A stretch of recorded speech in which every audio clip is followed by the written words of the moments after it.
Gracias por la acotación, no me había dado cuenta. Vuelvo a repetir entonces. Vamos a volver a rememorar así lo que hicimos el día de ayer, brevemente para poder contextualizar lo que vamos a hacer el día de hoy. Y lo que vamos a hacer el día de hoy, pues, es incidir un poco en lo que son los textos literarios, qué los caracteriza los textos literarios y, pues, tratar de ver cuáles son sus características. ¿Ok? Entonces, continuando con lo del día de ayer vimos un concepto básico de la literatura, como aquella manifestación artística, pues, que tiene como medio de expresión el lenguaje escrito. ¿Ok? Entonces, entonces, la literatura podría expresarse de dos maneras, ¿no? Podría ser oral o podría ser escrita. ¿Cómo puede expresarse de manera oral? Mediante las recitaciones, concursos de poesía. Por ejemplo, el colegio organiza muchos todos los años, ¿no? Lleva organizando concursos de poesías 12 años, como mínimo. Entonces, de esa manera se puede expresar la literatura, ¿no? ¿De qué otra manera se puede expresar? De la manera escrita, con todo lo que nosotros conocemos como obras literarias, ¿no? Pero ese concepto quizá de obras literarias está un poco desfasado. Vamos a cambiar ese concepto de obras literarias y lo vamos a sustituir por el de textos literarios. Voy a hacer una pequeña pausa aquí. Casi todos los días. El concepto a diario que utilizábamos, perdón, todos los viernes que utilizábamos el año pasado, era el de obras literarias, ¿no? Queríamos explicar un proceso de literatura española, teníamos que tocar algunas obras, ¿no? Algunas obras literarias. Algunos libros, ¿no? Ahora, en este año, vamos a borrar principalmente este concepto y este también. Entonces, profesor, si ya no voy a tener ese concepto, ¿cómo voy a llamar a eso que estamos leyendo, a eso que vamos a leer, a eso que vamos a estudiar? Nos vamos a llamar textos.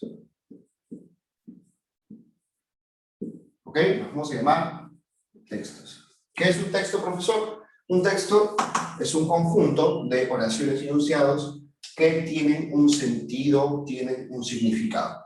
¿Ok? Entonces, un textito es un conjunto de oraciones y enunciados que tienen un significado, un sentido. Profesor, entonces todo lo que nosotros encontramos como algo con muchas oraciones, con muchos enunciados, ¿va a ser literatura? ¿Lo vamos a estudiar? No. Para nuestros fines,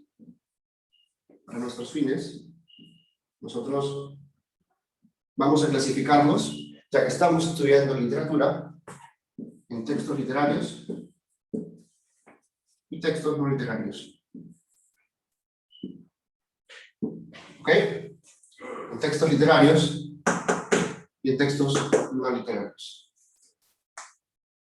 Dentro de los textos literarios que vamos a tener la narrativa,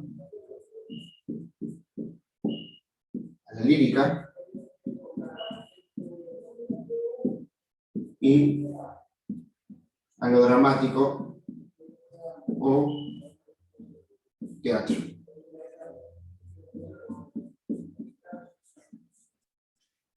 Lo que nosotros entendemos, pues, por género literario, ¿no? Vamos a tener los textos narrativa, los líricos y los dramatúrgicos o teatrales. Entonces, los textos literarios se van a componer por todo lo que es narrativa, por todo lo que es lírica o poesía y por todo lo que es dramaturgia o teatro. Profesor, entonces, si tenemos este conjunto de grupos, ¿qué es lo que va acá?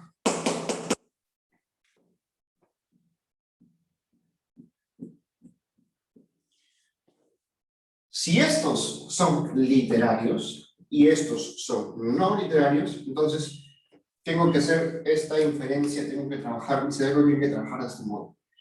Aquí me dicen que estos son literarios y aquí me dicen que son los no literarios. Lo puedo suplir por otro concepto, ¿no? Si esto es azul, esto es lo no azul.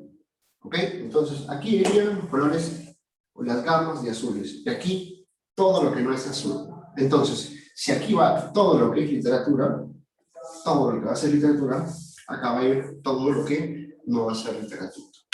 ¿Ok? Entonces aquí vamos a encontrar los textos argumentativos, los textos expositivos, ¿okay? Los textos periodísticos, periódico, las revistas,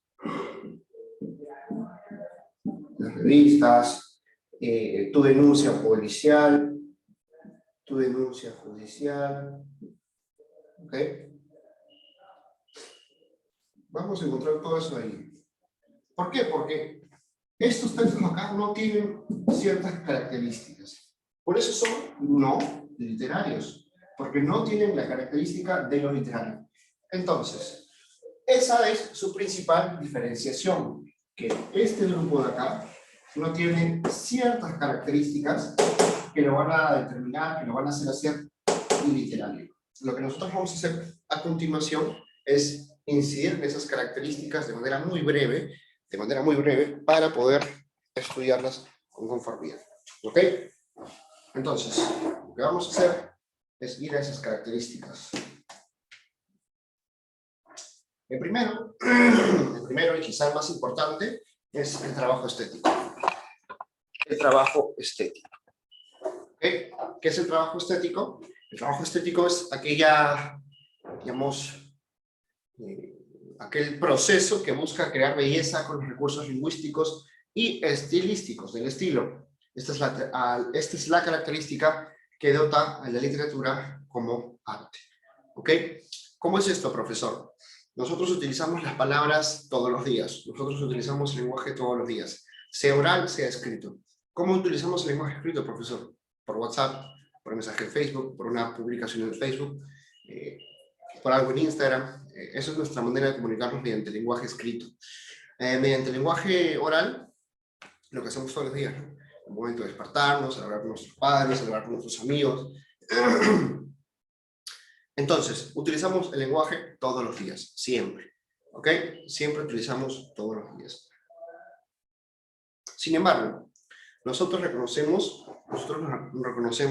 inconscientemente de que el lenguaje que se utiliza en la literatura es superior o es raro, es algo extraño, tiende a ser diferente. ¿Por qué digo esto? Por lo mismo que siempre nos recomiendan nuestros padres, ¿no? Tienes que leer para que aprendas palabras, para que aprendas a expresarte, para que ganes cultura, ¿no? Y esta idea de que en los textos literarios, pues hay esto, ¿no? Hay una mayor, digamos, mayor trabajo de la palabra, está muy bien estructurada, vas a aprender nuevas palabras, vas a aprender nuevas formas de usarlas. Vamos a encontrar también este apego cultural, ¿no? Nosotros vamos a conocer las cosas mediante la cultura, pero lo más importante aquí es entender que la palabra se puede trabajar. Lo que normalmente nosotros utilizamos está en este nivel, mediante el lenguaje estético, el trabajo estético se supera, ¿ok? Entonces, el trabajo estético es la principal característica de la literatura. ¿Por qué? Porque la va a dotar de la característica de arte. Miren aquí, pues, la copla 3. Otra se llama esto. Yo dejaré desde aquí hablando, de ofenderos más hablando, porque mi morir callando os ha de hablar por mí. Gran ofensa os tengo hecha, hasta aquí en haber hablado, pues en cosa os he enojado que tan poco me aprovecha. Derramaré desde aquí mis lágrimas no hablando, porque quien muere callando, tiene quien hable por sí. Entonces, en vez de decir, yo no te voy a decir nada, ya, yo me chanto ya. Si no me crees, ya no me creas, ¿no? Ya, yo cargaré con la culpa. No importa que no me creas ya. Yo lo asumiré, pues no me queda de otra. Pero en vez de decir eso, derramaré desde aquí mis lágrimas hablando, no hablando, porque quien muere callando, tiene quien hable por sí. ¿Ok? Por otro lado, la característica número 2, estructura. Tiene una estructura coherente. Esto remite, pues, a que los recursos narrativos que se utilicen deben tener un orden y una secuencia. Es sencillo. Ustedes cuando escuchan una estructura tienen que pensar en inicio, nudo y desenlace. ¿Ok? La estructura coherente es aquella que presenta un inicio claro, un nudo claro y un desenlace. En inicio se presentan los personajes, se presentan las situaciones, algunas descripciones, algunas características de los personajes. En el nudo, pues surge un problema, surge un malentendido, surge un asesinato en el caso de las series policiales, de las novelas policiales, y al final se tiene que resolver, que es en el desenlace.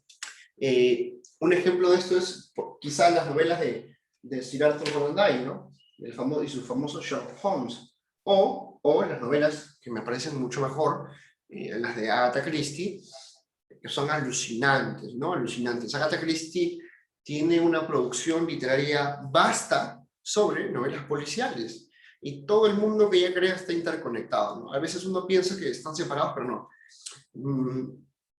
Agatha Christie tiene, digamos, 3 universos que se conectan, ¿no? El universo de Miss Marple, una vieja anciana fan de los misterios detectivescos, el universo de Hercule Poirot, o Hercule Poirot, y el universo de Tommy y Lucy, los jóvenes audaces, que los jóvenes temerarios, algo así.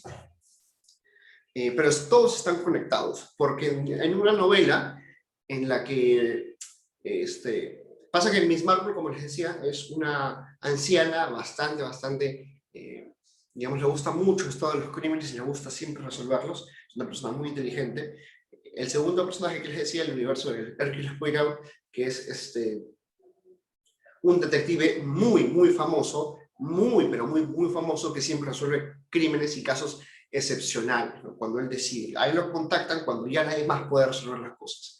Entonces, en una de estas novelas de Agatha Christie, ¿qué pasa? Hercule Poirot es inculpado en un asesinato y no puede probar que él no ha sido. Y entonces, ¿qué hace? Dice, ¿no? En una línea súper épica, ¿no? Es hora de ir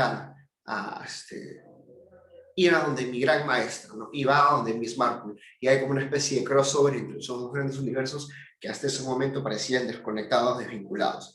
Y ese es un novelón, ¿no?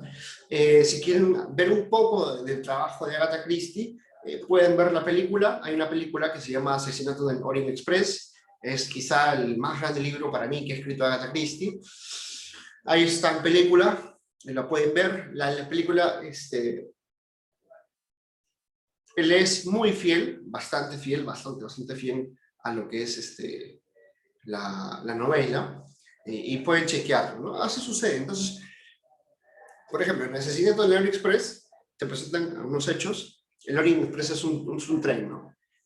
Sucede algo en el tren, y sucede un asesinato en el tren.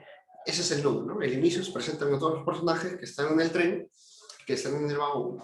Luego del nudo presentan pues cuál es el problema. El problema es que ha habido un asesinato, y justo en ese tren se encuentra Hercule Poirot, ¿no? Entonces Poirot tiene que descubrir quién ha sido antes de que el tren llegue a la próxima parada, porque todos se bajan, se pueden bajar, y el asesino puede quedar suelto, ¿no? Entonces tiene que resolver antes de que pues el tren llegue a la próxima parada, y es una carrera contra el tiempo y se mantiene mucha tensión. Y el desenlace pues vendría a ser esta última escena donde se esclarece, ¿no? Quién es el asesino y por qué ha asesinado. Y esa parte es una pasada, una genialidad. Eso es tener una estructura coherente. Vuelvo a repetir: un inicio, un nudo y un desenlace. Lo ficcional configura universo, pues, producto de la imaginación del autor. Esto no significa que no se puedan tomar lugares, personas y cosas reales para introducirlos en la animación. Como les decía, ¿no? O sea, utilicemos el ejemplo también de esta misma novela, ¿no? Asesinato en el Orient Express. El Orient Express existió, ¿sí? El Express Oriente, cruzaba toda Europa, los Alpes suizos, pero eso nunca pasó, ¿no? Nunca pasó ese asesinato, ¿no? Hercule Poirot nunca existió, no existieron todos los personajes que están ahí, el conde de Dragunov, la condesa de Dragunov, ¿no? La chica del kimono, no existieron.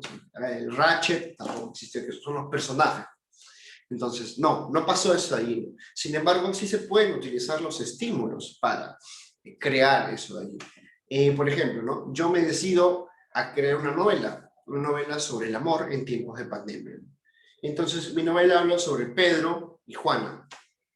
Pedro y Juana tienen un amor Ellos se conocieron en diciembre y más o menos en febrero, por ahí, fines de febrero, se dijeron para ser novios. Y son novios. Pero llegó la pandemia y eso trajo un montón de caos. Esa es la idea que yo tengo, ¿no? Y la pongo en una novela. Pero, ¿qué me sirvió a mí de estímulo? ¿Qué me sirvió a mí, digamos, de base para yo poder crear esta situación, ¿no? que me impactó? Pues yo tenía un amigo, ¿no? Juan, que tenía también, que tuvo la misma situación, ¿no? Conoció una chica, Rosa, y eso me puede servir a mí de experiencia, ¿no? Eso yo lo puedo replicar en una obra. No está mal. Hay obras que hablan, pues, sobre la ciudad de Lima, pero no dejan de ser ficción, no dejan de ser algo irreal, algo que es parte de la creación. Entonces, nosotros debemos entender lo siguiente. Cuando nosotros nos acercamos a un libro, tenemos que entender de que lo que se dice en el libro no es real, a menos de que te lo digan, ¿no? Esto es una autobiografía, esto es una biografía. Si te lo dicen, perfecto, perfecto. Pero si no, hay que entenderlo como algo ficcional, algo que no es real, algo que está siempre orientado al disfrute, ¿ok? Lo ficcional se fundamenta, se sostiene del concepto de verosimilitud. ¿Qué es la verosimilitud? Lo que no llega a ser real, lo que está a punto de ser verdadero, lo que está a punto de ser real, ¿ok? Esta es la realidad, lo verdadero, lo verosímil está bien cerca, bien cerca, bien cerca, ¿ok? Y aquí tenemos una máxima que ustedes tienen que aprender, es una máxima que les va a servir siempre, siempre, siempre. No todo texto ficcional es literatura, pero toda literatura es ficcional. ¿Cómo es esto, profesor? No todo texto ficcional es literatura, pero toda literatura es ficcional. Sí, es que la ficción no es propia de la literatura. La ficción puede encontrarse en otras artes como tales. Es más, podemos crear un chiste y es ficcional, ¿no? Porque es una situación que no ha pasado, es una situación que no, que digamos, no ha acontecido, que tiene una intención que es hacernos reír, pero no significa que eso sea literatura, ¿no? Entonces, ¿cualquier texto ficcional puede ser literatura? No. Pero toda literatura, todo lo que nosotros conseguimos literatura, sí va a ser ficcional. ¿Ok? Número 4. Número 4. La coherencia textual. Posee el aspecto semántico en su técnica y en su composición. La coherencia textual trata sobre el orden y la estabilidad de los hechos. Veamos esto de acá. Este ejemplo se lo voy a retratar utilizando la pizarra por este lado para que me puedan observar.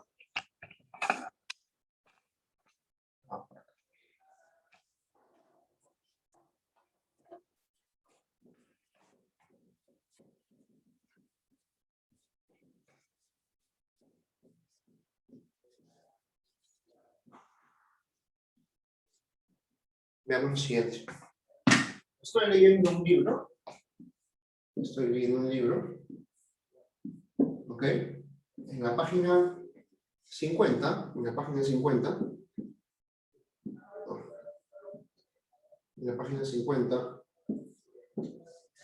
me dicen que Jaime ha muerto en un accidente de tránsito, supuestamente, en un accidente de tránsito. Avanzo en mi lectura y en la página 150 reaparece Jaime. De aquí lo que estaba muerto reaparece. ¿Ok? Entonces, en la página 151, 152, en la página 151, 152, Jaime comienza a explicar la situación de cómo se salvó. Comienza a contar.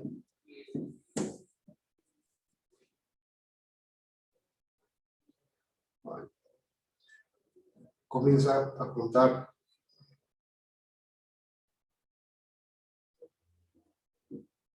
Comienza a contar cómo es que se ha salvado. Y él dice, pasa que yo presentía de que alguien me estaba siguiendo y que quería hacerme daño. Entonces Me subí a un taxi para tratar pues, huir, ¿no? Porque me estaban siguiendo y luego los despisté.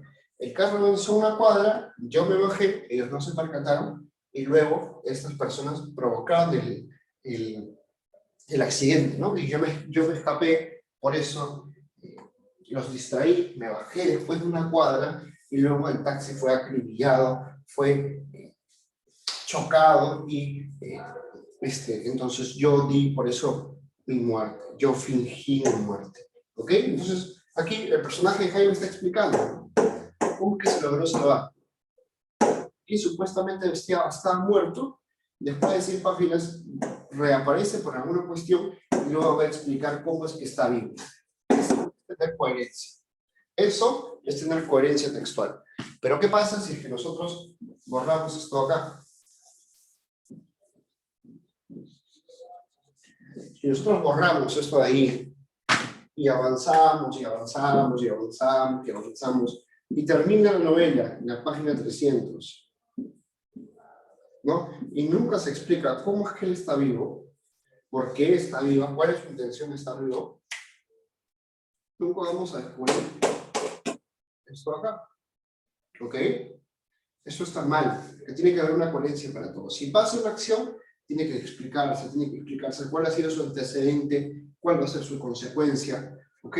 Si esto no pasa, si es que no se explica cómo él está vivo, en la novela, en esta novela que estoy tomando de ejemplo, ¿qué pasa? La novela se llena de huecos, de lagunas, de cosas sin sentido. Pasa de ser un todo bien estructurado a muchos errores.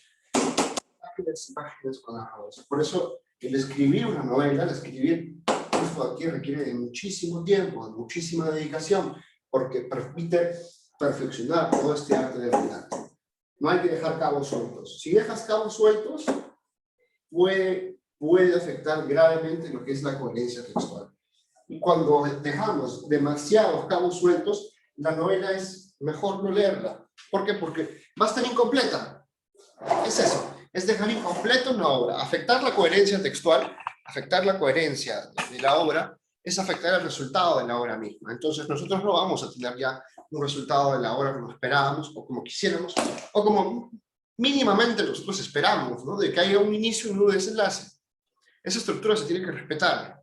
Pero si no hay un desenlace, o si el nudo nunca se llega a aclarar y nos pasamos enfrente del desenlace, eso deja muchísimas cosas sueltas, muchísimos cabos sueltos que no pueden solucionarse, que no se puede tomar dentro de la narración.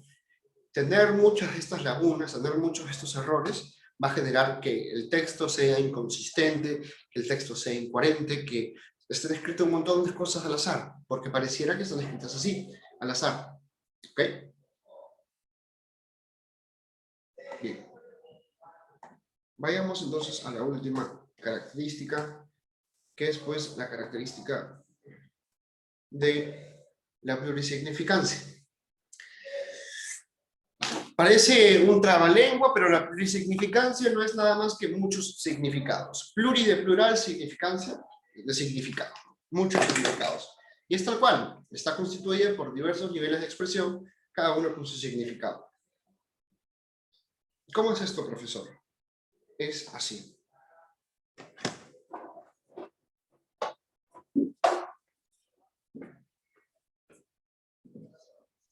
Nosotros voy a utilizar teoría del conjunto para esto.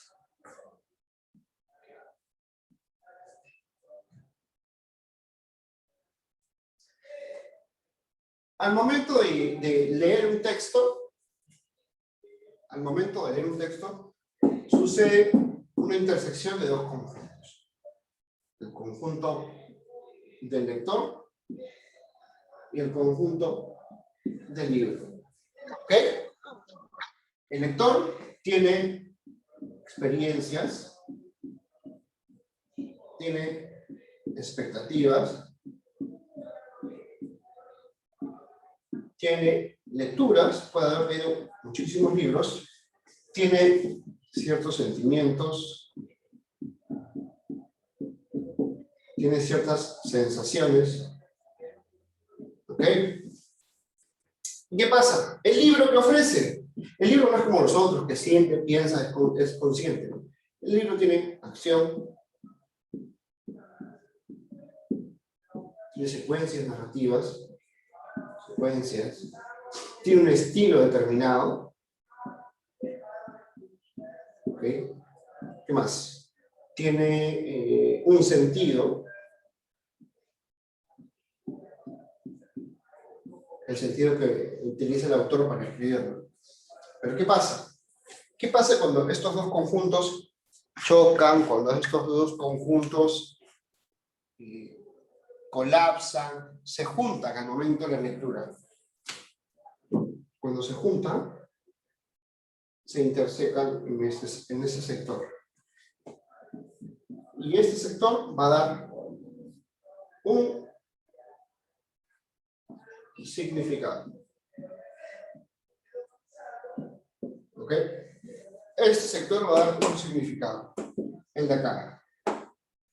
Ahora, ¿cómo se llama este conjunto de acá? No es el conjunto del lector, es el horizonte del lector. Y este conjunto de acá, el horizonte del libro. ¿Cómo se llama entonces este sector que hace coincidencia, que se intersecta, el cruce de horizontes?